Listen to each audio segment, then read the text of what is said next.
வணக்கம். நான் சாந்தி வெற்றிவேல். இன்றைக்கி என்ன நாளுங்க? நிறைஞ்ச பௌர்ணமி, முழு சந்திர கிரகணம். அதோடு மட்டுமல்லாமல் அந்த சந்திர கிரகணம் சிகப்பு நிலா. யோசிச்சு பாருங்கள். இன்றைக்கி 3ஆம் தேதி 3ஆம் மாதம். இன்றைக்கி சந்திர கிரகணம், செவ்வாய்க்கிழமை, முருகனுக்கு உகந்த நாள். இது போல் நல்ல நாள் கிடைக்கிறது வாழ்க்கையில் ரொம்ப கஷ்டங்க. இது மிகவும் வழிபாடுகளுக்கு வேண்டுதலுக்கு உகந்த நாள். அதனால தான் நான் உங்களை இப்போ சந்திக்கிறேன். சாதாரணமாக நம்ம மந்திர சக்தி பெறணுன்னா ஒரு மந்திரத்தை 108 வாட்டி சொல்லுவோம். மனசுக்குள்ளே ஜபிக்கிற விஷயம் இருக்குது பார்த்தீங்களா? அந்த மானசீகமாக சொல்கிற மந்திரத்துக்கு அதிகமான பவர் இருக்குங்க. இதை தாங்க சன்னியாசிகளும் யோகிகளும் பண்ணுற விஷயம். வெளியில் வாய் திறந்து சொல்ல மாட்டாங்க. மனசுக்குள்ளே சொல்கிறதுனால அது மிகப்பெரிய ஆற்றலை கொடுக்கக்கூடியது. இதனால் இன்றைக்கி மனசுக்குள்ளே நீங்கள் ஒரு வாட்டி சொல்கிற மந்திரம் வாய் திறந்து 10 தடவை சொல்கிறதுக்கு சமம். இது இன்னும் நிறைய விஷயங்கள் இருக்குது. கோயில் தலங்களில் சொன்னால் அது ஒரு விதமான சக்தி. மலை பிரதேசத்தில் இருக்கிற கோயிலில் சொன்னால் அது ஒரு விதமான ஆற்றல். ஆற்றங்கரையோரம், இப்படி நிறைய இருக்குது. ஆனால் இன்றைக்கி நம்ம வெளியில் போக தேவையில்லைங்க. இது எல்லாத்தையுமே நம்ம உட்காந்த இடத்துலேருந்தே வாங்க போகிறோம். இந்த சந்திர கிரகணம் மிகப்பெரிய ஆற்றல் இருக்கிற இந்த நாள், சந்திரன் ஒளி இழந்து ஒரு மாதிரி மந்தமான நிலையில் இருக்கும்போது நம்முடைய ஆற்றல் நிச்சயமாக அதிகமாக இருக்கும். இது நம்ம மனசில் சொல்கிற, இன்றைக்கி சொல்கிற, முக்கியமாக ஒரு தடவை சொல்கிற மந்திரம் 1,00,000 தடவைக்கு அதிகமான பலனை தரக்கூடிய விஷயம். இது ஆன்மீக நூல்படி உண்மையான ஒன்று. இந்த மந்திரம் இன்றைக்கி வசியப்படுத்தக்கூடிய நேரத்தில் இருக்குது. ஏன்னா சந்திரன் அமைதியாக இருக்கிறதுனால இந்த மந்திர ஆற்றல் நம்மளால் சுலபமாக வசியப்படுத்த முடியும். இன்றைக்கி நீங்கள் செய்ய வேண்டியது ஒரு தியானம், ஜெபம். கிரகம் தொடங்கிட்டு ஒரு 10-15 நிமிஷம் விட்டுடுங்க. விட்டுட்டு நடுப்புற இருக்கிற ஒரு 10 நிமிஷத்தையோ 15 நிமிஷத்தையோ சரியாக பயன்படுத்திக்கோங்க. அப்போ உட்காந்துட்டு இந்த கிரகணம் முடியறதுக்கு முன்னாடியே ஒரு 10 நிமிஷம் முன்னாடி, அதான் இடைப்பட்ட நேரத்தில் நீங்கள் உட்காந்து இந்த ஜெபத்தை சொல்லுங்கள். கிரகணம் முடிஞ்ச அப்புறம் நீங்கள் செய்ய வேண்டியது என்னன்னா, யாராவது ஏழைங்களுக்கு ஒரு சாப்பாடோ இல்லை துணியோ ஏதாவது ஒரு சின்ன விஷயம் கூட ஏதாவது ஒன்று தானமாக கொடுத்துருங்க. வீட்டில் முக்கியமாக சில பொருட்கள் மேலே தர்ப்பை புல்லை போட்டு வைங்க. இது எதுக்காகனா, தர்ப்பை கிட்ட எந்த ஆற்றலும் செல்லுபடியாகாது. அது எங்கேருந்து தெரியுமா? ஆகாயத்திலேருந்து, அதாவது தேவலோகத்திலேருந்து வேறே, அதாவது விதையே இல்லாமல் வந்த ஒரு பொருள் தான் இந்த தர்ப்பை. அதனால தான் இந்த கதிர்வீச்செல்லாம் காப்பாற்றக்கூடிய சக்தி இருக்குது.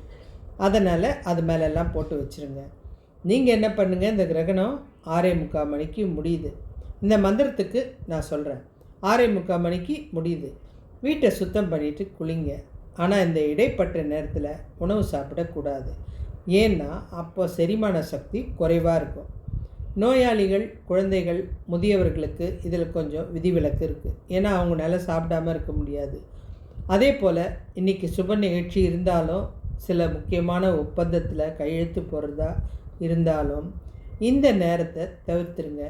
கண்டிப்பாக இந்த நேரம் சும்மா தானே இருக்குதுன்னு தூங்காதீங்க. உங்கள் வாழ்வையே மாற்றக்கூடிய மிக பெரிய ஆற்றலும் சக்தியும் இந்த நேரத்தில் தான் இருக்குது. இந்த நேரத்தில் மந்திரம் ஜெபிக்கிறது, இறைவனை நினைக்கிறது மன வலிமையை அதிகரிக்கும். கர்ப்பிணி பெண்கள் வீட்டை விட்டு வெளியே எங்கேயும் போகாதீங்க. உங்களால் ஏதாவது வேலை முடிஞ்சால் நீங்கள் உட்காந்த மாதிரி செஞ்சிட்ருங்க. இது உங்களுக்கு ரொம்ப நல்லது. இங்கே ஒரு ரகசியம் சொல்கிறேன். இந்த இடைப்பட்ட நேரத்தில் உங்களை ஒரு 10 நிமிஷமாவது உட்காந்து இந்த மந்திரத்தை சொல்லுங்கள். இல்லை நிறைய நேரம் இருந்துச்சுன்னா இந்த கிரகணம் தொடங்கி 10 நிமிஷம் கழித்து உங்கள் மந்திரத்தை தொடங்கி கிரகணம் முடிகிற 10 நிமிஷத்துக்கு முன்னாடி நிறுத்தலாம். ஏன்னா எவ்வளோக்கு எவ்வளோ உங்களுக்கு நேரம் இருக்கோ அதை பொறுத்து தான். இந்த ஜெபத்தை உச்சரிக்கிறதுக்கு முன்னாடி முக்கியமாக ஒன்று யோசிச்சுக்கோங்க. நீங்கள் உட்காந்துருக்கிற இடத்துல ஒரு ஆசனமோ அல்லது மனையோ இல்லை துணியோ இல்லை சேரில் கூட உட்காந்து கூட சொல்லுங்கள். ஆனால் தரையில் உட்காராதீங்க. நீங்கள் இவ்வளோ நேரம் சொல்கிற இந்த மந்திரங்களை அது ஈர்த்துக்கக்கூடிய சக்தி இருக்குது. சரி, இன்றைக்கி என்ன மந்திரம் சொன்னால் மிகப்பெரிய ஆற்றல் கிடைக்கும்? இன்றைக்கி செவ்வாய்க்கிழமை, சிகப்பு நிலா, அதுவும் இல்லாமல் பௌர்ணமி, எல்லாம் சேர்ந்த ஒரே மந்திரம் ஓம் சரவண பவா. இதுக்கு என்ன சக்தி இருக்குது தெரியுமா? நீங்கள் வெறும் 108 வாட்டி சொல்கிறது 108 லட்சத்துக்கு மேலே சொன்னதுக்கு சமம். இதை மனசுக்குள்ளே சொல்லுங்கள். நீங்கள் வீட்டில் சொல்லிவிடுங்க, என்னை ஒரு 10 நிமிஷம் யாரும் டிஸ்டர்ப் பண்ணாதீங்க அப்படின்னு. ஏன்னா இதை நீங்கள் சொல்கிறதுனால உங்கள் மனோபலமும் காரிய வெற்றியும் நிச்சயமாக நடக்கும்.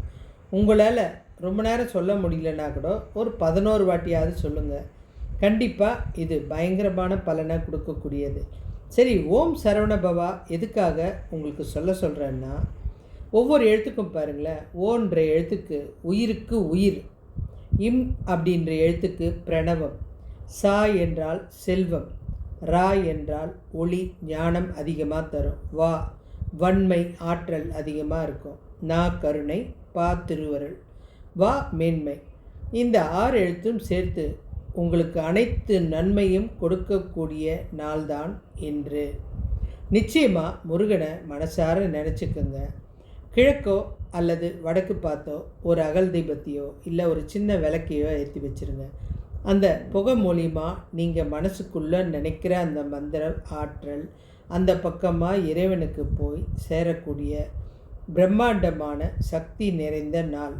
இன்றைக்கி கோவில் இருக்காது, அதனால் அமைதியான ஒரு வீட்டில் ஒரு இடத்துல உட்காந்துக்கோங்க. கண்டிப்பாக தரையில் உட்காராதீங்க. உங்கள் வரங்களை இந்த முருகன்கிட்ட கேட்டு பெற்றுக்கோங்க. அதோடு இல்லாமல் இந்த அரிய வாய்ப்பை கண்டிப்பாக தவற விடாதீங்க. எனக்கு முருகன் மந்திரம் வேணாம், வேறு மந்திரம் வேணும்னா எது உங்கள் மனசுக்கு பிரியமாக இருக்கோ அதை கேளுங்க. ஆனால் இன்றைக்கி கேட்குறது உங்களுக்கு கண்டிப்பாக அந்த தீபத்தோட சக்தியோடு சேர்த்து பெரிய ஆற்றலோடு உங்களுக்கு எல்லாமே கிடைக்கும். இது அகத்தியர் சொல்லியிருக்காரு. இதை பற்றி எழுதியும் இருக்காரு. புலிப்பாணி முனிவர் வானியல் சாஸ்திரப்படி இன்றைக்கி சந்திரன் மந்தமாக இருக்கிறதுனால உங்களுடைய ஆற்றல் பிரம்மாண்டமாக கடவுள் வரைக்கும் போகக்கூடிய சக்தி இருக்குது.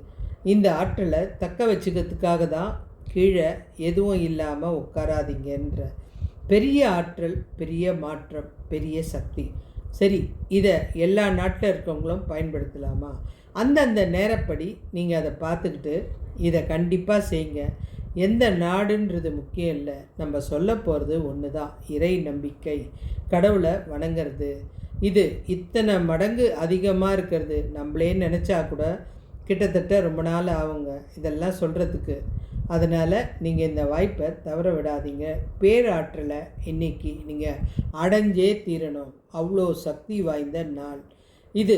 உங்களுக்கு அந்த மேலே இருக்கிற போஸ்டரை பார்த்தீங்கன்னா எத்தனை மணிக்கு தொடங்குது, எத்தனை மணிக்கு முடியுது, இடைப்பட்ட நேரம் என்ன, எல்லா விஷயமும் அந்த போஸ்டர்லேயே இருக்கும். நீங்கள் இதை பார்த்துட்டு கண்டிப்பாக இதை செய்யுங்க. இன்றைக்கி நீங்கள் நினச்சது நடக்கக்கூடிய மிக சிறந்த நல்ல நாள்.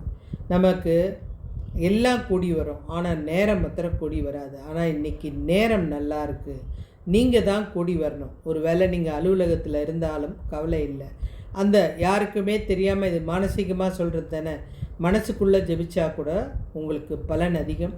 கண்டிப்பாக தவற விடாதீங்க. இன்றைய நாள் ஆற்றல் மிகுந்தது. நன்றி.